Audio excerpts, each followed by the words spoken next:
Hey guys, and welcome to or back to the Pause and Pursuit podcast with your host, Summer Clark.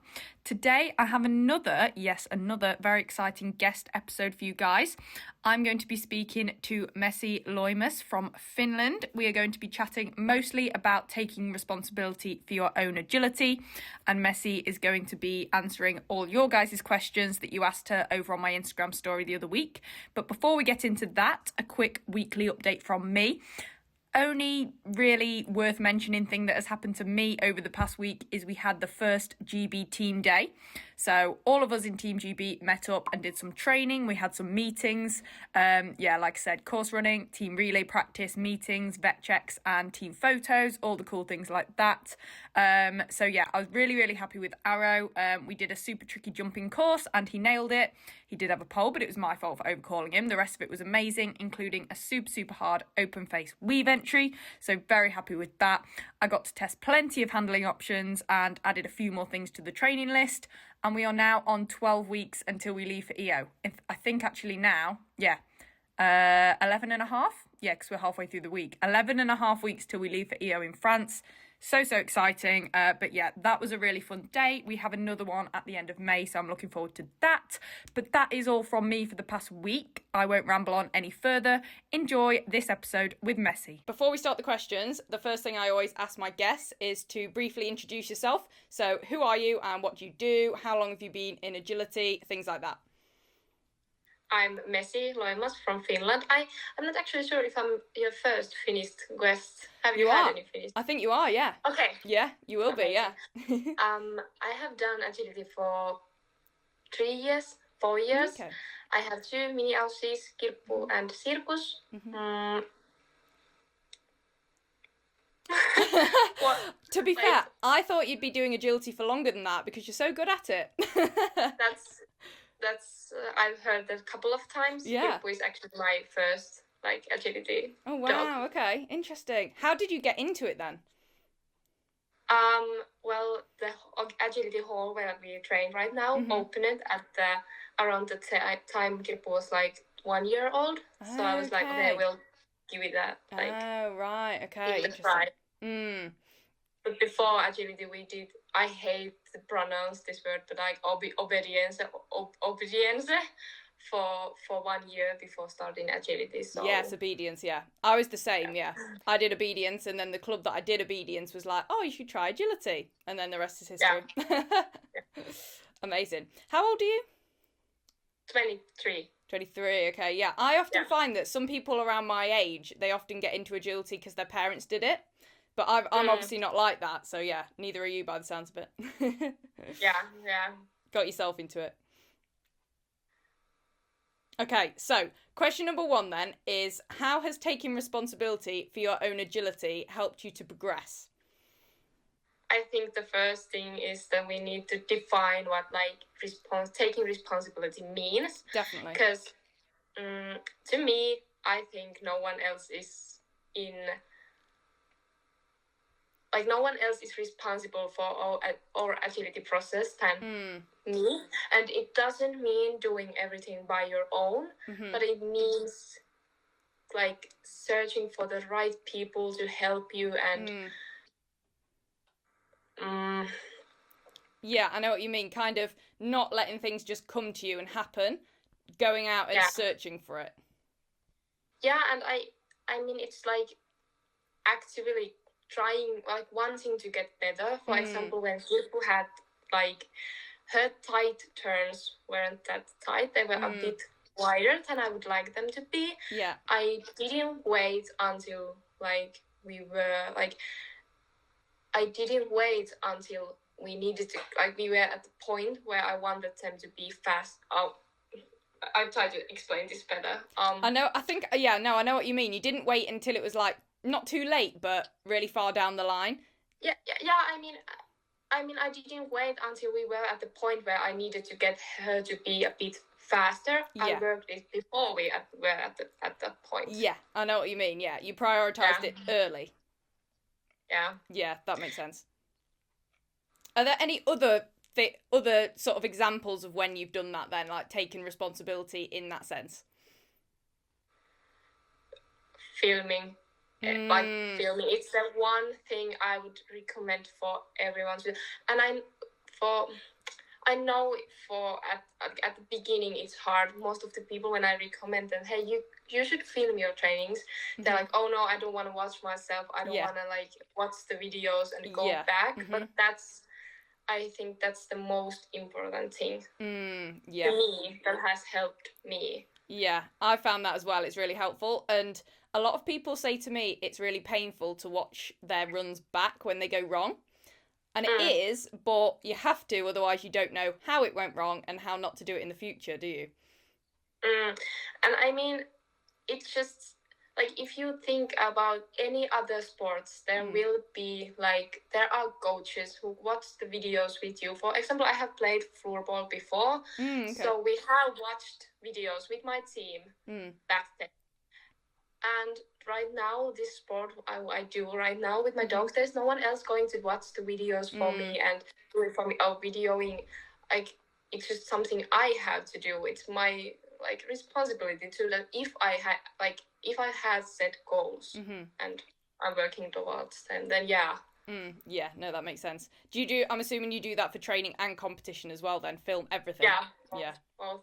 And I think, well, this is the greatest example of why also filming not only runs but training sessions is so important, because if you think your dog is training like, I don't know, seesaw, and one of their leg is like not on the seesaw and you are on the other side of the seesaw and you don't see it, the only way you can know that happens is from watching that video and like going back. Yeah, exactly. And also jumping, like if you talk about jumping technique or anything, there's so many things you can't see with only your eyes. You need to be able to read it. Yeah, exactly. I mean, I've done it before at competitions where I haven't had a groom with me or anyone else with me at the competition, so I've just given my phone to a random person to film because it's that important. And then you can also use a tripod, can't you? So if you're on your own, you can use a tripod. And especially asking others to film your runs in training, if you're a training course, I found it so hard in the beginning because I felt kind of like embarrassed about it, because I was like, I don't want to go around with my phone and ask, could you please film me? Because and that was back then. I didn't even have my my Instagram account back then. But I still, in my head, was thinking, like, now that I'm thinking, I just want videos for social media. And it's so stupid because, and I always also felt like I had to justify myself. Like, I had to explain, can you please film this? Because I have to be able, I want to watch it again and see how I'm moving. And but it became like easier by time, and now I can do it easily. I think it's quite normal as well now. A lot of people do it, don't they? So I think people are like, oh yeah, sure, like that's normal. Yeah. Luckily, and I'm super happy about it. Yeah, definitely. So the next question then: how do you analyze video footage of your less than perfect runs without beating yourself up and losing confidence? Well, somebody gotta like analyze the runs, and if it's not gonna be me, then who else is gonna like, no one is gonna do the work for me. Also, there have been times when I have felt like, oh, this was terrible run, this was horrible, and then I go back, watch the video, and I'm like, okay, it wasn't that bad actually. It was fine, it was okay. So also, and well, obviously beating yourself up if the run wasn't that, it's not gonna get me anywhere. So I can either watch it and beat myself, or watch it and be like, okay, there's some things I would like, we need to work on that. Yeah, you can't change the run by feeling bad about it, can you? But you can learn from it. No. Yeah, no, that's true. It's very helpful. It is very helpful. Definitely. And I mean, honestly, I have done it. I have, when I talked about this with my friends, back then I have felt bad about how my runs. I have been a person who has beaten my look. Why did I do that? I did that. So, but then I have, when I did it couple of times I realized, okay, like this doesn't help me. Yeah. Like how could we like make this better? How could I improve? Yeah, and everyone makes mistakes on course, don't they? So it's normal. Cool. Yeah.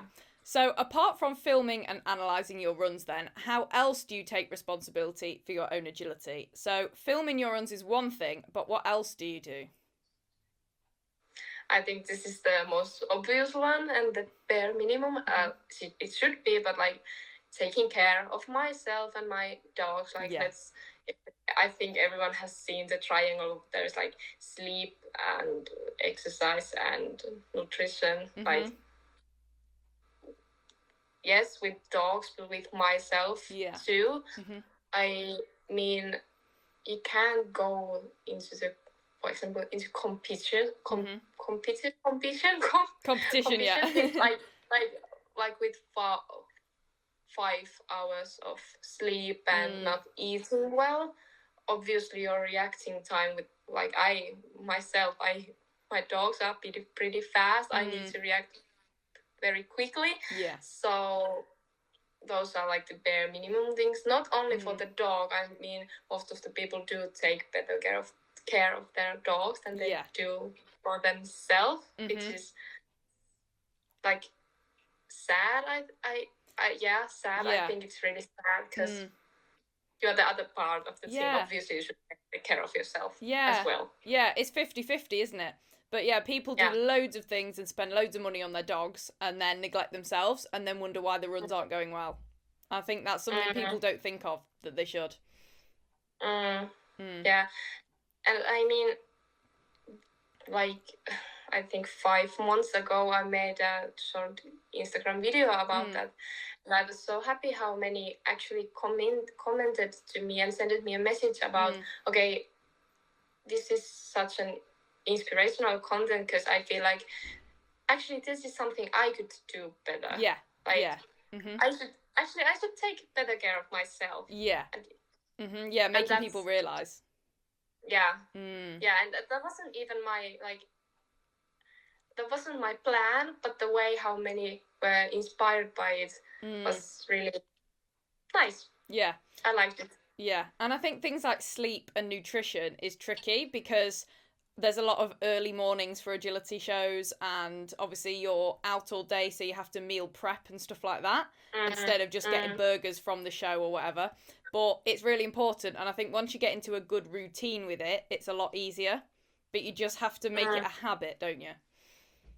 Yeah, and obviously there are gonna be some really early mornings, but like in agility or in any other sport, the work you do towards the competition isn't done like the day before. It's done like weeks and weeks before. So if you get one bad night like sleep before the competition, in the bigger picture, it doesn't matter that much. Yeah, exactly. Yeah.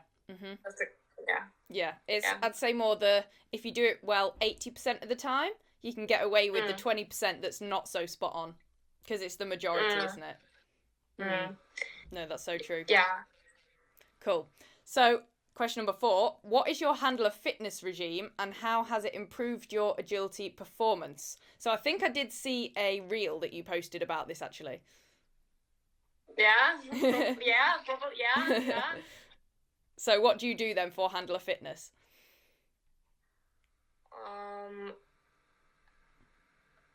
If we think about like taking responsibility of your own agility, this is so, you can be pretty alone in this sport, but you don't have to be if you are seeking like help from other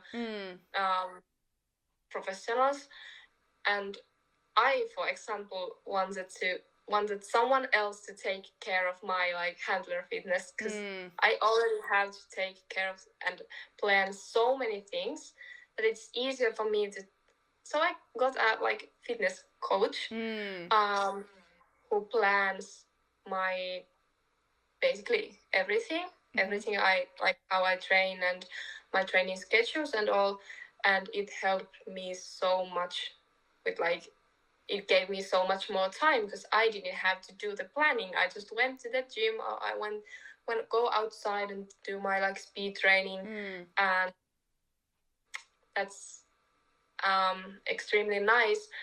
I mean, if I could like give one tip to everyone who have goals in agility and aren't already doing speed training, is that please, like, it's something I would recommend for everyone. I mean, speed training, the speed word itself sounds like it's you have to be fast and it's only for those who run and all, but it's all about timing, right?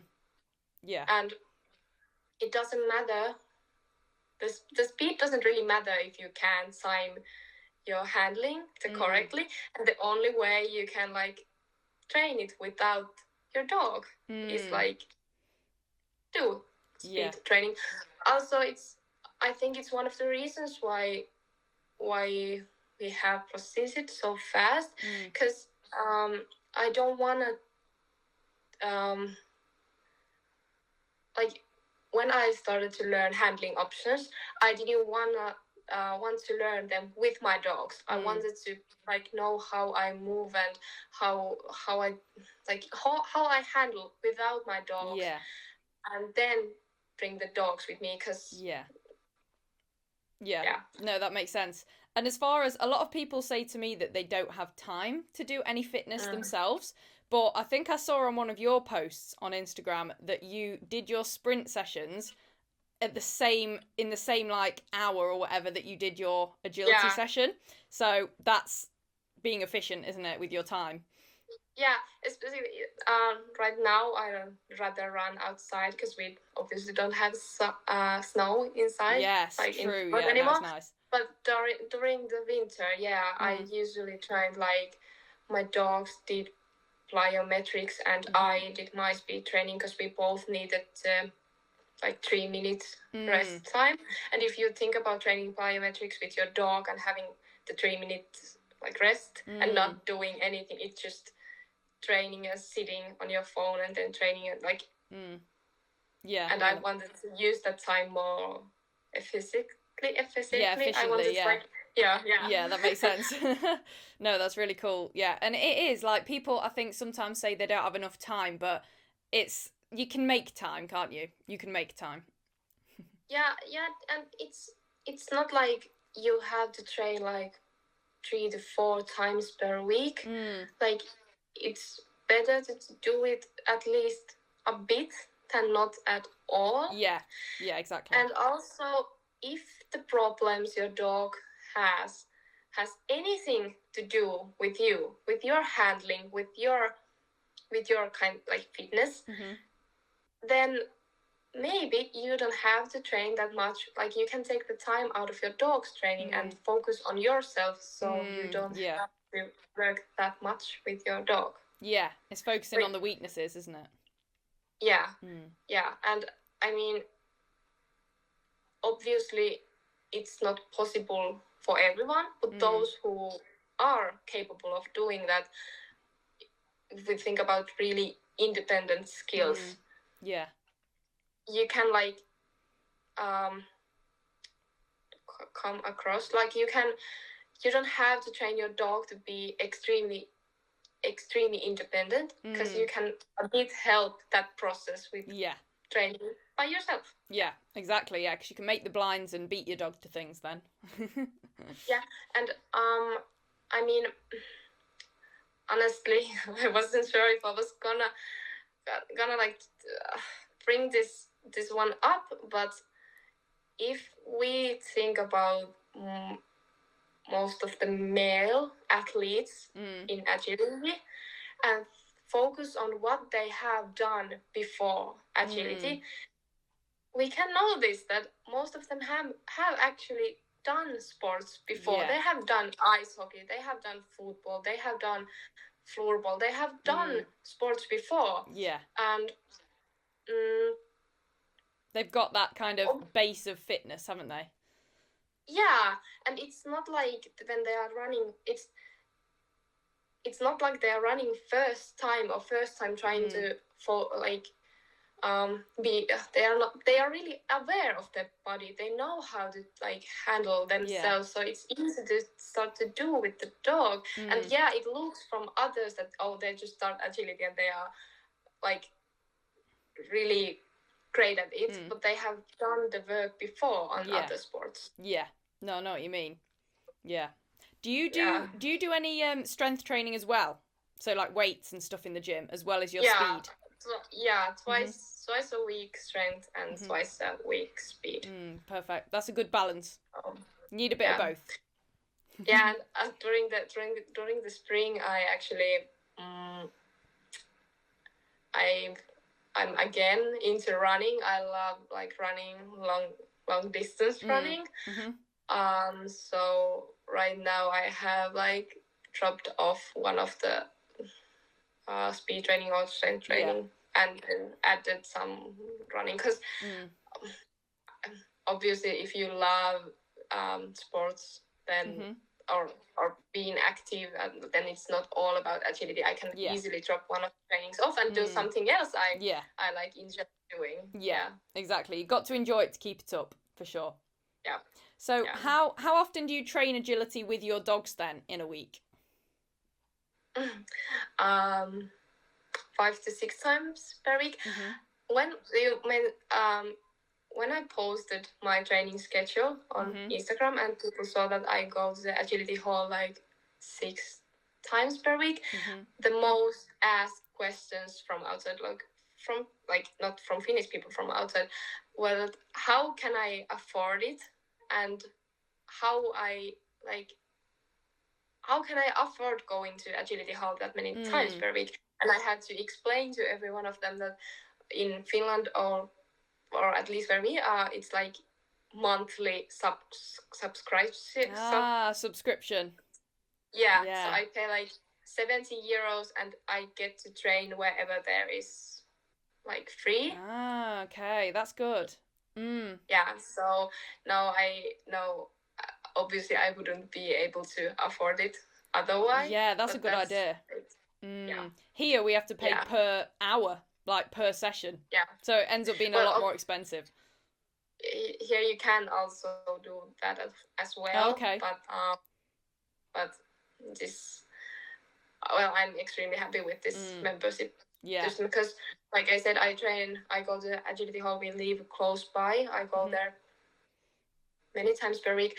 And also when my dogs, especially when Silvus was young, and we were working with her running contacts, dog walk, I walked to the agility hall, warmed up, did 2 to 3 dog walks and came back home. And we did that like 3 times, 4 times per week.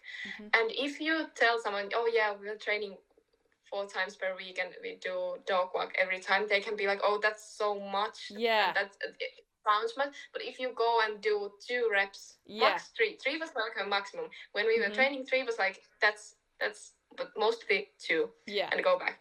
Then it's not that much, is it? So it's short but frequent sessions, isn't it? Yeah, and if you focus on the weekly, like how many repetitions the dog gets per week, then going like 3 times and doing twice is actually even more than like going once and doing like loads. 30 dog walks per session. True. Because I think you're right. A lot of people go, oh, that's too much, 6 times a week. When do they get a break? But you're actually doing a very small amount, aren't you? Just keeping them in the game. Yeah, and I mean, I also train with my dogs individually. When I go to agility hall, I'm with one dog. Like, I want to focus on one dog. I have done some jumping technique with both of the dogs on the course. And even if they are able to do it, I don't want to do it because I want to focus on one dog at the time because it's like all time. I want to connect with both of them individually because we already spend so much time together at home and walks and so agility is like one-to-one time. Yeah, no, that's perfect. Yeah, you've got to have that, like you said, one-to-one relationship with each dog, don't you? How? But I know. Go on. one dog trains 3 times per week. Okay. Yeah. So, yeah, that makes but sense. I go 6 times at yeah, agility you hall. do. Yeah. And also, agility can mean like how many times we train per week. Can mean like is jumping technique agility or is agility only course like. Yeah. But I say 3 times because like I think all of them are agility related. Yeah, they are. Yeah. So. How often do you course run then? Like run full courses? Once a week. But we rarely like maybe once in a 2 months get to train on the big field now. Yeah. So that's like the biggest problem. Right. Yeah. Like I have right now. So it's like, but I also want to keep up with the like I want to do course training too, even though I can't train on the big field. So. Yeah. Yeah. No, that makes sense. You do what you can, don't you? That's all we can do. Yeah. Cool. So, what kind of training approach does a mass need, and how do you get the best out of them? So, this is more breed specific. I mean, mini houses are the only dog I have experienced. Like, what kind of approach do they need? Well, I can only talk from like myself, but with both of them, I have done a lot of obedience before. Obedience, yeah.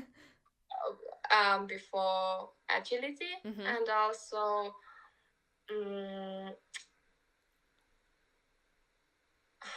I mean, we just have fun. I can't explain it better. Like,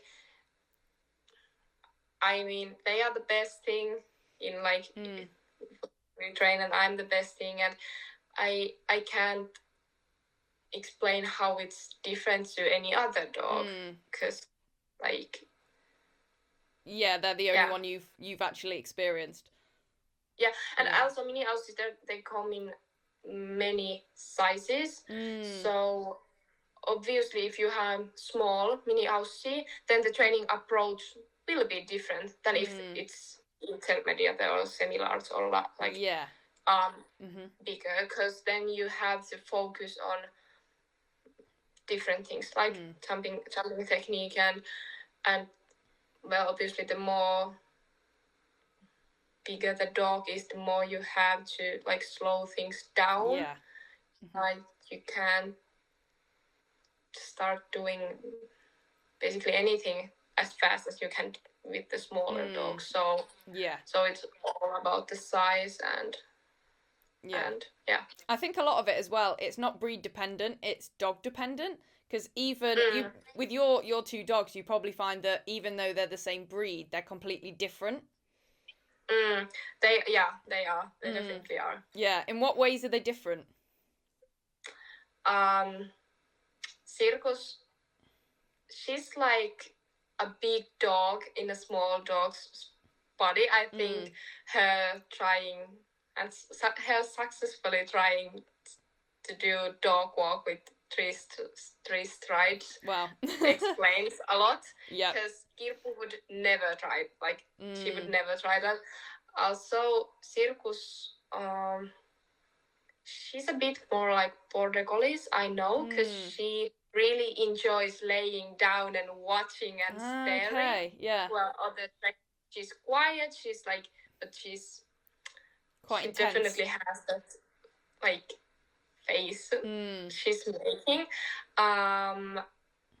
Also, Kirpu is a bit bigger, and it was maybe more like. But she's more like Sheltie, but she's not Sheltie at all. Okay. Yeah. Also, Circus learns a lot faster than Kirpu, but it doesn't mean Kirpu learns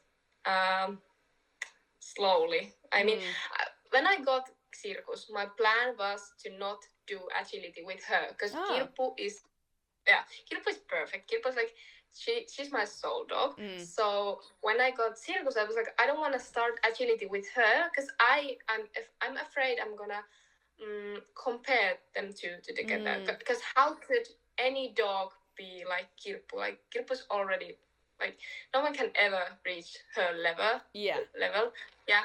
And then Circus, she stayed small. Like I was gonna assume she's gonna be like over 40 centimeters. No, she stayed smaller than Kirppu, and I was like, okay, we don't have much of options what we wanna do, and then we like accidentally started agility as well. Yeah. And then she surprised me by being nothing like Kirppu, but being amazing in her own way. Yeah. Yeah, I know what you mean. Yeah. And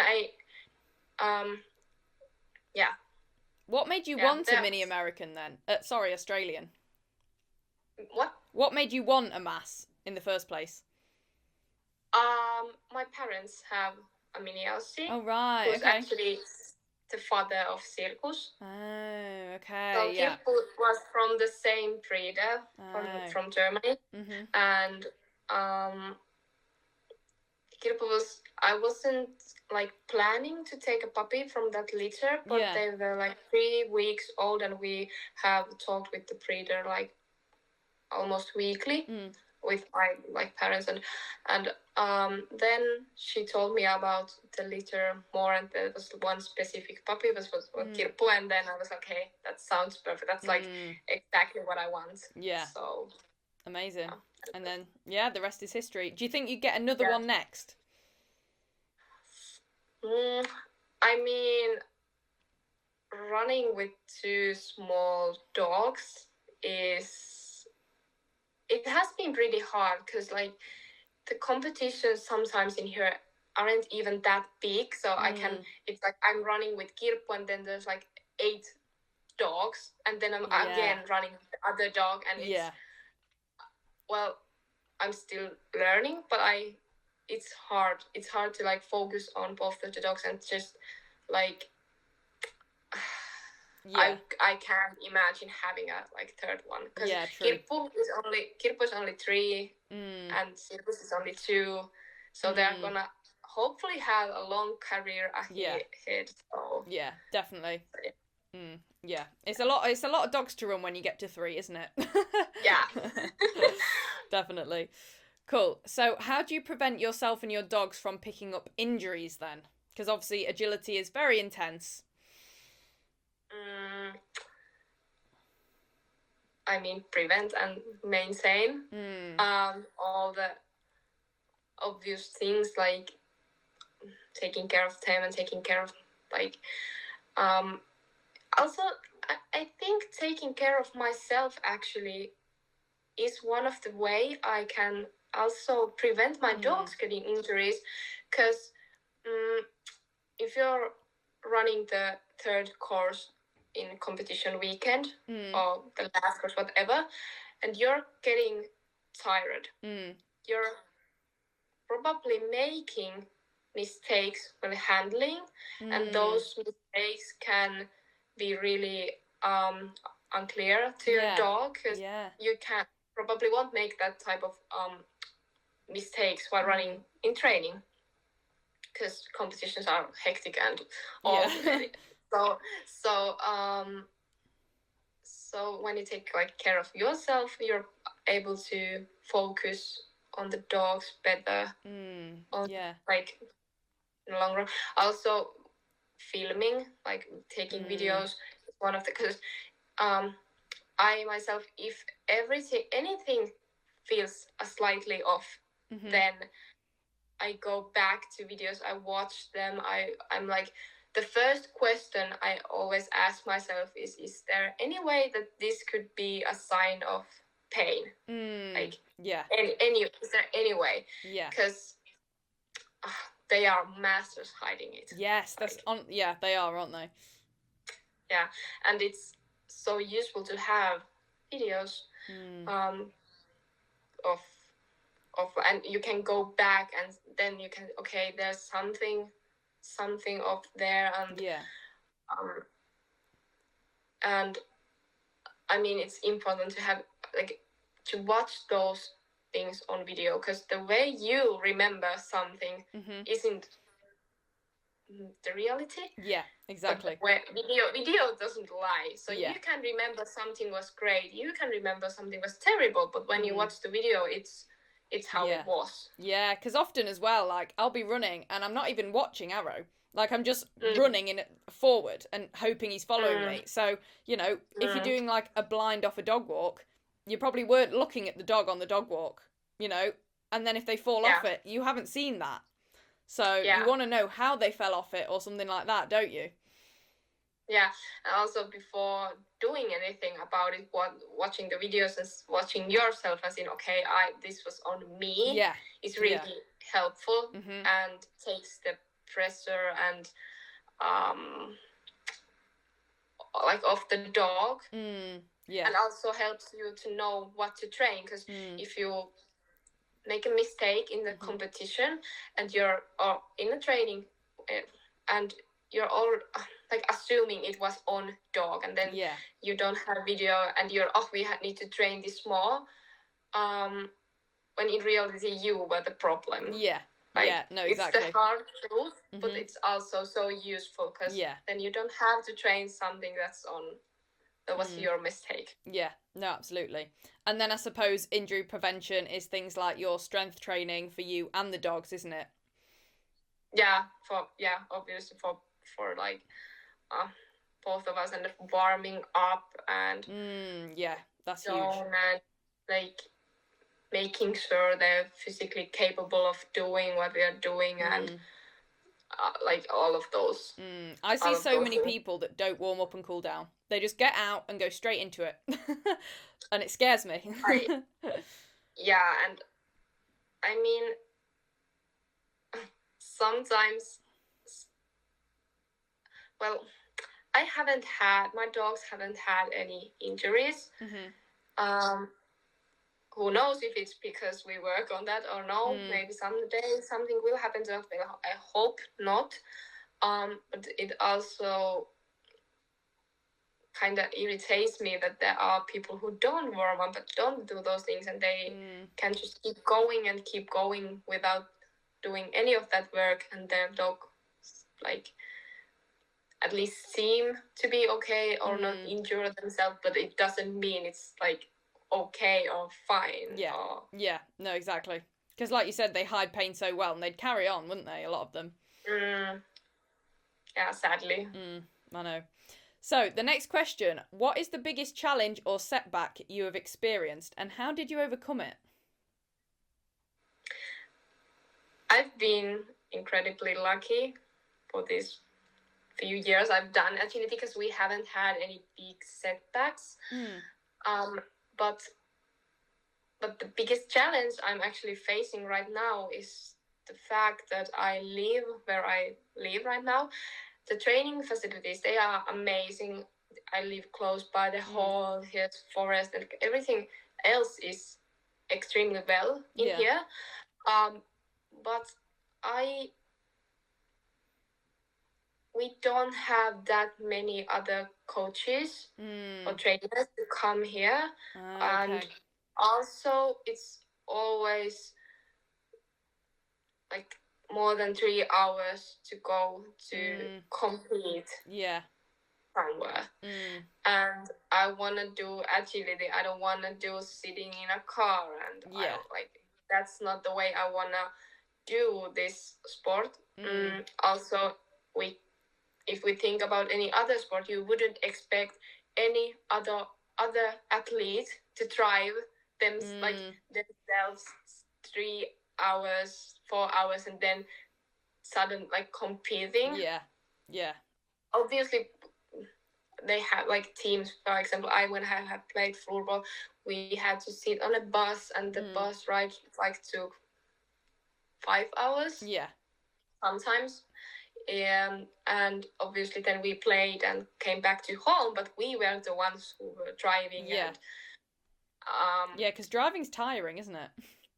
Yeah, and I mean, even if I had the time and the money to do that every weekend, I don't want to go back to this, like, think about, okay, what we did this year, like, have an agility recap, and okay, we spent like 200 hours in a car. Yeah. Driving. And I think it's definitely possible to get to some point, no matter where you live. It's not actually, it does matter where you live, because it just does. Yeah. But you can do some things, and then my goal has been that I want to reach a certain level, and when I can't get up from it, then I'm thinking about moving out from where I'm living right now. And right now I am actually facing that like that limit where I know this is the farthest we can go. Yeah. Okay. Yeah. So then it's thinking about how to sort of move yourself up a level in that sense, isn't it? Yeah. Yeah. Yeah. That's tricky. That is tricky. And I think even in the UK, I mean, obviously nothing's that far for us. Like, it's quite a small country as far as competitions go. But, you know, some people are lucky they have trainers right near their house, and other people, there aren't any, so they have to do more training on their own. So it just depends, doesn't it? But, you know, at least you can go and do it yourself, even if you don't have those trainers and stuff. Yeah. Yeah, and there's a lot of things you can do by yourself. There's a lot of things you can do with like online programs and coaches, but there's also some things that you just can't. Yeah, that's it. Yeah, for sure. So, how can you tell the difference between a valid reason and an excuse? So, say something went wrong. What is a valid reason it went wrong? And then what's an excuse where you're just not taking responsibility? If you have to justify yourself why you are, like, if you had to justify your decision to yourself, then it's an excuse in my mind. Yeah, that makes sense. Because a valid reason is something you just know. But if there's even a smallest voice in your head saying anything like supporting that reason, then it's probably an excuse. Yeah, true. And also, sometimes I'd like to think it that way. If I'm explaining the same reason to my friend or other way around, would I tell them that it's an excuse or valid reason? If I'm looking it from anyone else's like perspective, and I'm still like, okay, that's a valid reason or an then I mean it's that is very helpful. Looking at things from kind of thinking of yourself as if you were someone else looking in, kind of different perspective. Yeah. And I think it's a great way to do it, honestly. Absolutely. Cool. So how do you use the success of others as inspiration instead of comparison? Because I think it's easy to look at people who are maybe doing better or further along in their journeys than us, and then, you know, feel bad that we're not quite there yet. But how do you use that to push you forward? Inspiration and comparison, they are like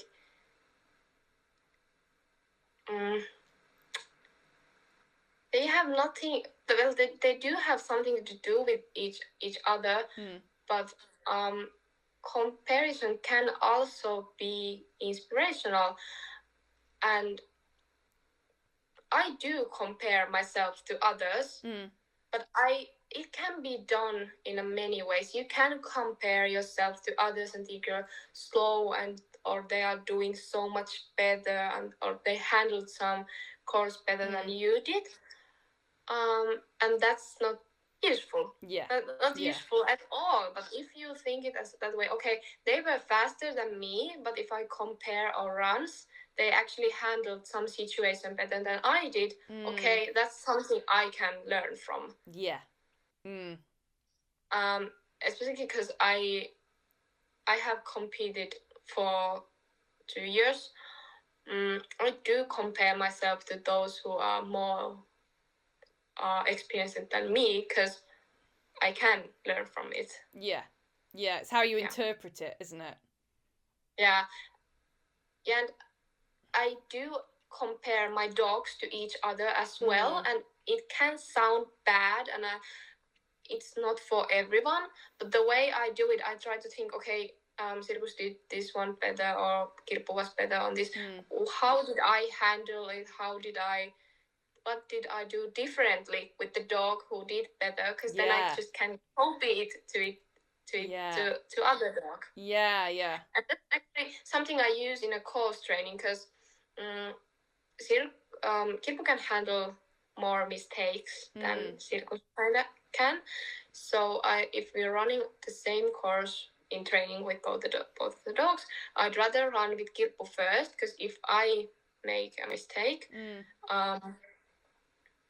I can just look it at the video when I'm before taking other dog out, or going again, and like learn from it, and then go like just compare how they both of them like.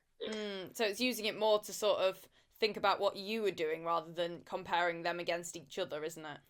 Yeah, because most of the things are just like, I'm the reason, like, sorry.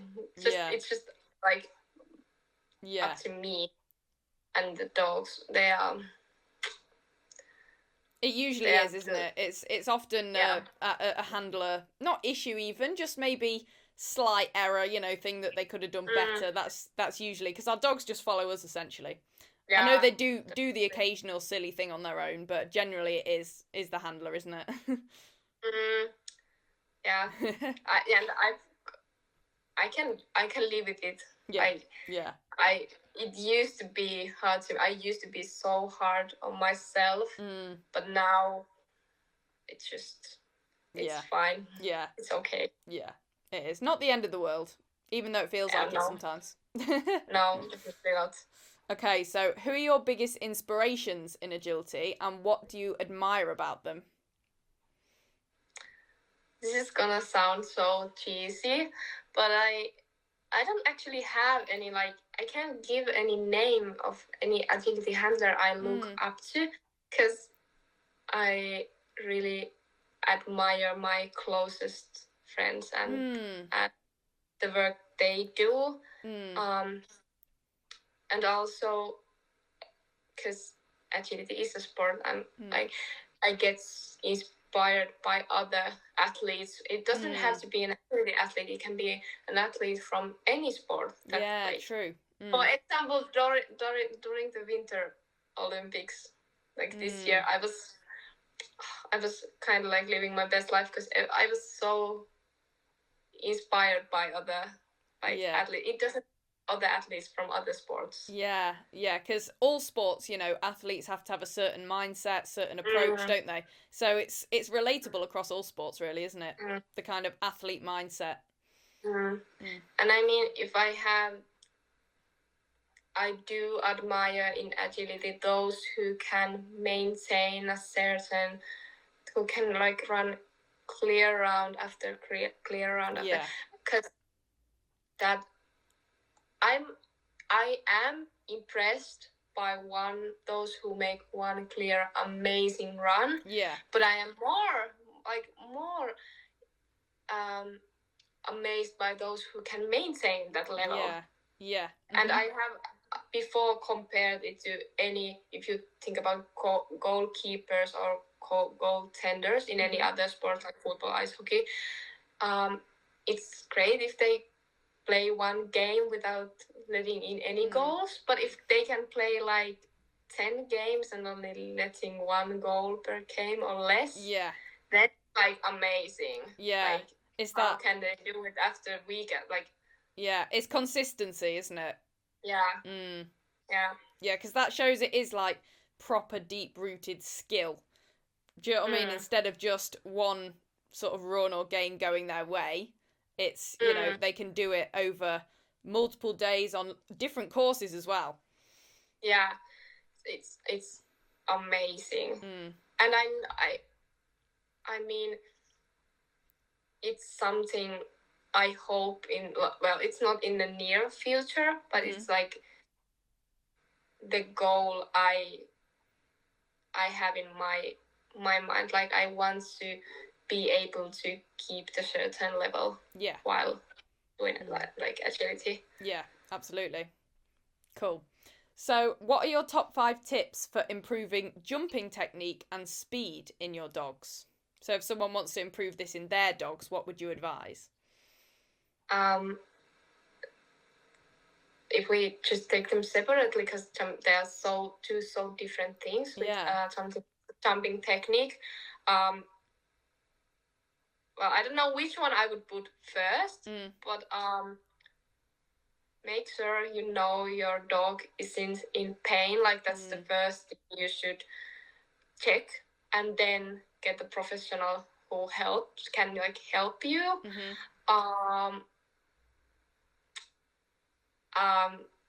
Prevent, like, the more bad jumps your dog takes, the more it is reinforced. So if you're seeing there's a problem, then maybe I would wait until you get help from someone who's like professional in that, like in jumping techniques. And also doing it before there's any problems isn't bad at all. Actually, the last agility training mic'd up video we did with my best friend, we did talk about jumping technique and why we do it even though our dogs doesn't have any jumping problems at all. And we talked about how we do those tasks where dogs have to like go really wide gallop, like it helps with the dog walk. Yes. And also, actually, if your dog has a bad jumping technique, then pain and professional and all that, but also anyone can like do it. Yeah, I know what you mean. And with the speed, I mean, I don't think I have done anything like, I don't know how my dogs, they became fast. Like, obviously there's all the fitness and all the jumping techniques and plyometrics and all, but even before that, they were just so into agility and into working with me, and so somehow they just I think with speed as well, often it's, you know, dogs can only go as fast as they can go. Like, we're not in control of how fast they are all of the time. I think they have their set speed, and then there's some things we can do to encourage it, like, you know, improving drive and stuff like that. And like you said, the more they enjoy it, they're probably going to go faster. So one of the top 5 tips would be that make sure your dog is enjoying whatever you're like doing. So that would be obviously one of the tips, but it's hard to come up with 5, isn't it? Because it's such a difficult not difficult, but such a niche kind of thing. Yeah, it definitely is. And even if I will always put the pain at the first thing, because they are masters at hiding it. I would put it in first, and it does, like, all the other tips you're getting, it doesn't matter if the first one is like off. You can find great exercises from Instagram. You can like copy them, and you can do everything. But if the dog is in pain, it doesn't matter how great exercises you are doing, because it won't help. Yeah. So yeah, no, definitely, that's the most important, for sure. Yeah. Yeah. It's the basics, isn't it? It's getting those foundations down. Oh yeah. Yeah. And I mean, honestly, speed is something I've not with, like, it's not the thing I've focused with them at first. Yeah. And then actually when I realized how fast like Kirppu was, I was okay, this, like, we could actually like do agility more like seriously. Yeah. And same with circus, I was like, there's no way my other like circus is going to be faster than Kirppu is. Yeah. And then Kirppu circus is faster than yeah like Kirppu. It feels crazy, so it's not something I've like focused on. Yeah, it kind of just and comes, doesn't it? And if someone's going to ask me how I did it, well, I don't know. Could I do it with a third dog as well? Maybe, I don't know. Hopefully, like, I do have an idea. I do have clear like idea how did I train circus. Like, I know what I did, but I can't tell if that's the reason why she is like she is. Yeah, I think often the speed follows the like we said, basic kind of training, the skills, the confidence, isn't it? Yeah, for sure. It does. So what is your best piece of advice then for someone wanting to start taking responsibility for their own agility, if you had to sum it up? Surround yourself with people who don't let you make an excuses after excuses. Like, my closest friends right now, if I came up with an extremely clear excuse, they would be like, what are you talking about? Like, like, get your set up and go. Like, they know, they can also know which one is a valid reason or which is an excuse. The videoing is, and actually not the videoing itself doesn't do anything. You have to watch them, and that's the hardest part. You have to watch them. You have to also like actively look out for the things you want to do better. For example, if it's the tight turns or anything, you have to be the one who's searching up for them, and not to wait until the problems like arise. That's also one, because people can sometimes just let some things slip. And then they become problems, and they have known that has been a problem kind of like before, but when it actually became a problem, then they are focusing on it, and it would have been so much easier to like focus on it like before. No, I know what you mean. It's being proactive, isn't it?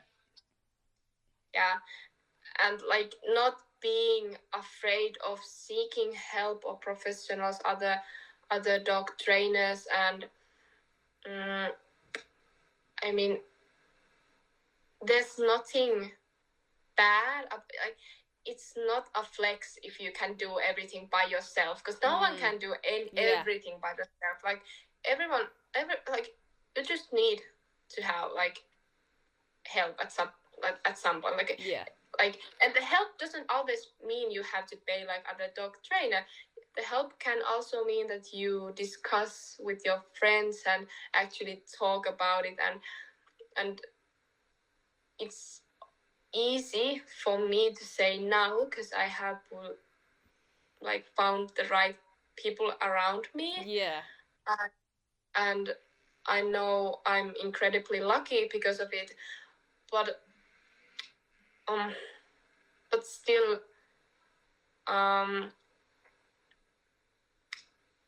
it's kind of like your responsibility to, if you see some problems your dogs maybe have, to seek out for the right professionals. Yeah. Yeah. And work with that problem. Yeah. Exactly, because even people that are doing well in agility or teach agility or whatever, they still have coaches or people higher than them helping them too. Like, I don't think you ever get to a point where you don't need any help anymore, ever. Yeah, and even though I do a lot of things right now alone, it's not something I want to like. I don't think that's the goal. No. Not, and that's exactly like. Yeah, everyone needs help at some point. There's nothing bad about it, like trying to get it, and also like staying open, like open mind, even if you're taking responsibility for your agility career by yourself. Like one of the ways I've trained with, like, done work with circus was that I tried to find different training methods for, like, for example, for weaves. We have weaves. Yeah, weaves. Yeah. Yeah. Okay. And I tried to think all the downsides of each training method, and like stock up with those that has had less like problems in those training methods. Yeah. So I mean, if you want to take like responsibility, you can choose like whatever like training method, but don't be so caught up on it you can't see anything else, because you can learn a lot from other things, like as well. Yeah, it's not being fixed in your own ways, is it? Like, just because you choose a certain method to start with doesn't mean you have to see that out till the very end, even if it's not working. Like, if it's not working, you need to have an open mind to try something else. I think. And I think that's also like you have to be able to stand up on yourself if you feel like that's taking responsibility too. If it's something, and actually, that's one way I do it. If something doesn't feel right to you or your dog, and you're not like that's an excellent example of when you are making a valid reason or excuse. If you are doing something and you're feeling like, okay, this isn't working, are you making a excuse because it's hard and takes time, or are you actually like making a valid reason to change the like training method, for example? Yeah, that's true. Yeah, so, if it doesn't suit your dog, then yes, maybe change, but also give it time to work first and make sure that you're doing all the right things. Yeah, and it can be extremely hard to know when to like give up. It's not giving up, you're just changing, like you're like, it's not giving up, but like it's hard to recognize when it's like when you are changing it, is it giving like that's really hard. But I think again you get better at doing that with practice, don't you? Making those decisions. So true. So the last question then, more of a personal one. What are your personal agility goals for this season? What have you got in mind? Finnish championship takes place in the end of the summer, but I do have some little plans, so we'll see. But other than that, no, there's really nothing. Yeah, what is it? Is it August, the Finnish champs? Yeah. Okay, exciting.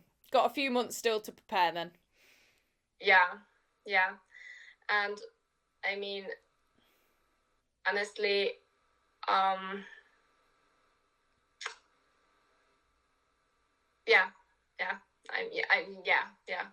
we'll see. Yeah, I think sometimes setting too many strict goals makes it worse, doesn't it? Because then you feel the pressure, whereas if you just go with the flow, do what you can, it's often more fun.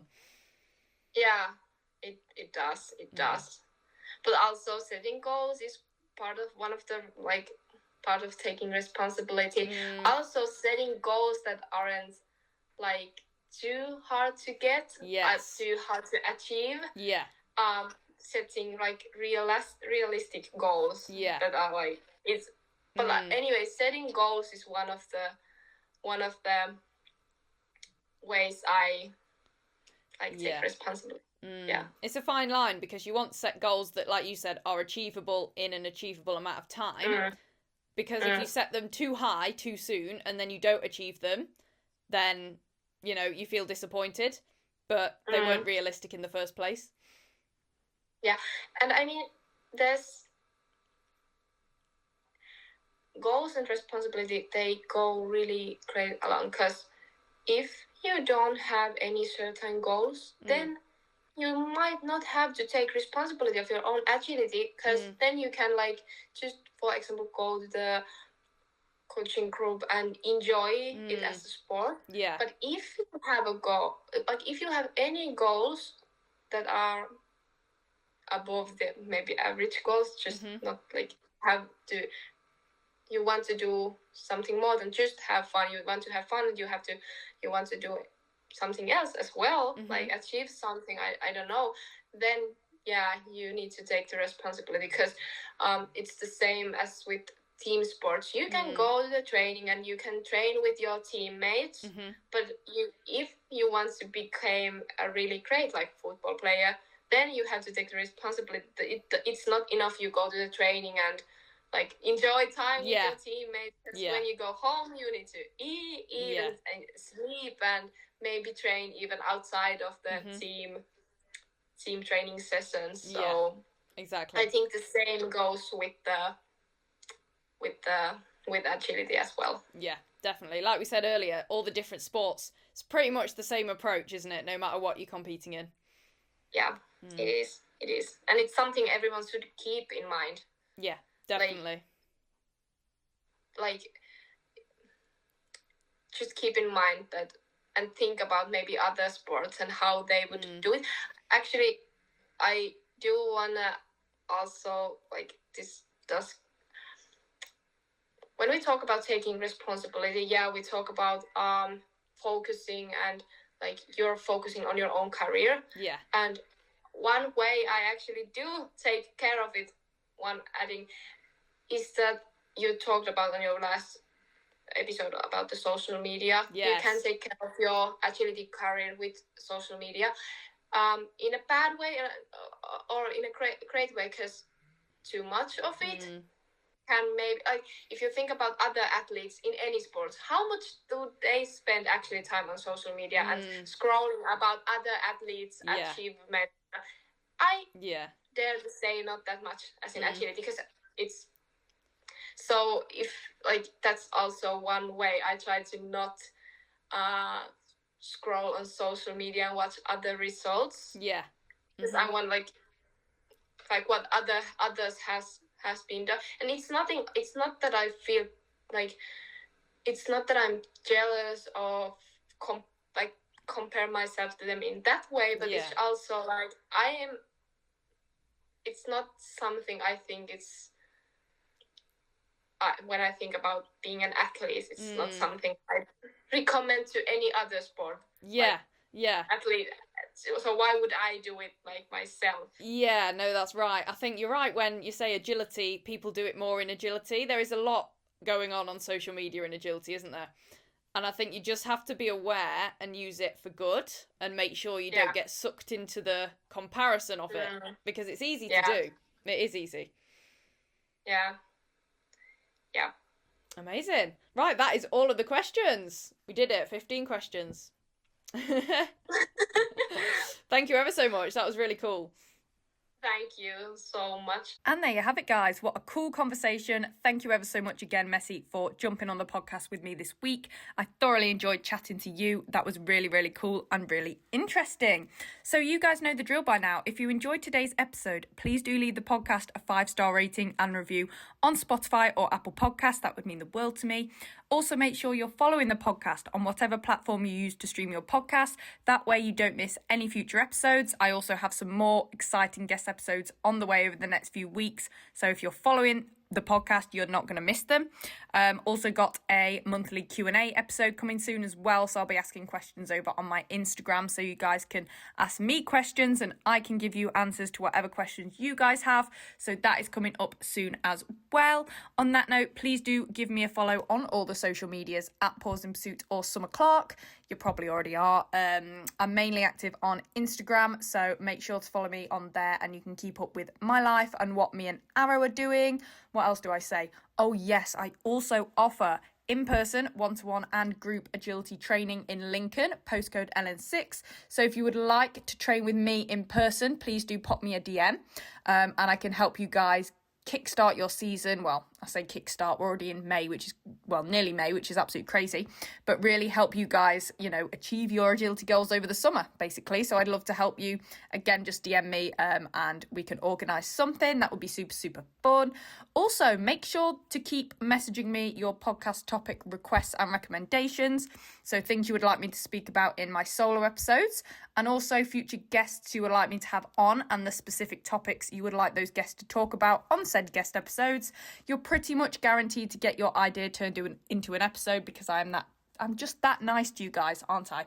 And the last thing is, if you would like a training aid, if you are after any kind of training aid for your agility journey, for example, a dog walk stride regulator, weave guides, help with wing wraps, etc., please do head over to my Safe Stride Solutions link, which is in the description of this podcast episode, and you can buy something from them. They are so, so amazing. I will ramble on about how cool their training aids are for the rest of time. I have most of them, and I not only use them for Arrow and myself in our training, but also on my students as well, and they have nothing to say but positive things about them. They have helped me, they have helped my students, and yeah, I'm just obsessed. So if you would like some training aids, then please do head over to Safe Stride Solutions via that link in the description and basically have a shopping spree, an agility shopping spree for your dog and yourself. What could be better? I think that is it for this week, though, guys. I am going to be at Vine this weekend, Sunday, Monday. So I will probably see a lot of you guys there because it is quite a big show, Vine Champ Show. It's got literally everything that I'm wanting this year. So we are going to be there. Nice little 2-night stay in a hotel. Looking forward to that. So yeah, I'll see you guys there. And if you're not there, then I guess I will just talk to you again next Wednesday at 8 p.m. here on the podcast. Bye, guys.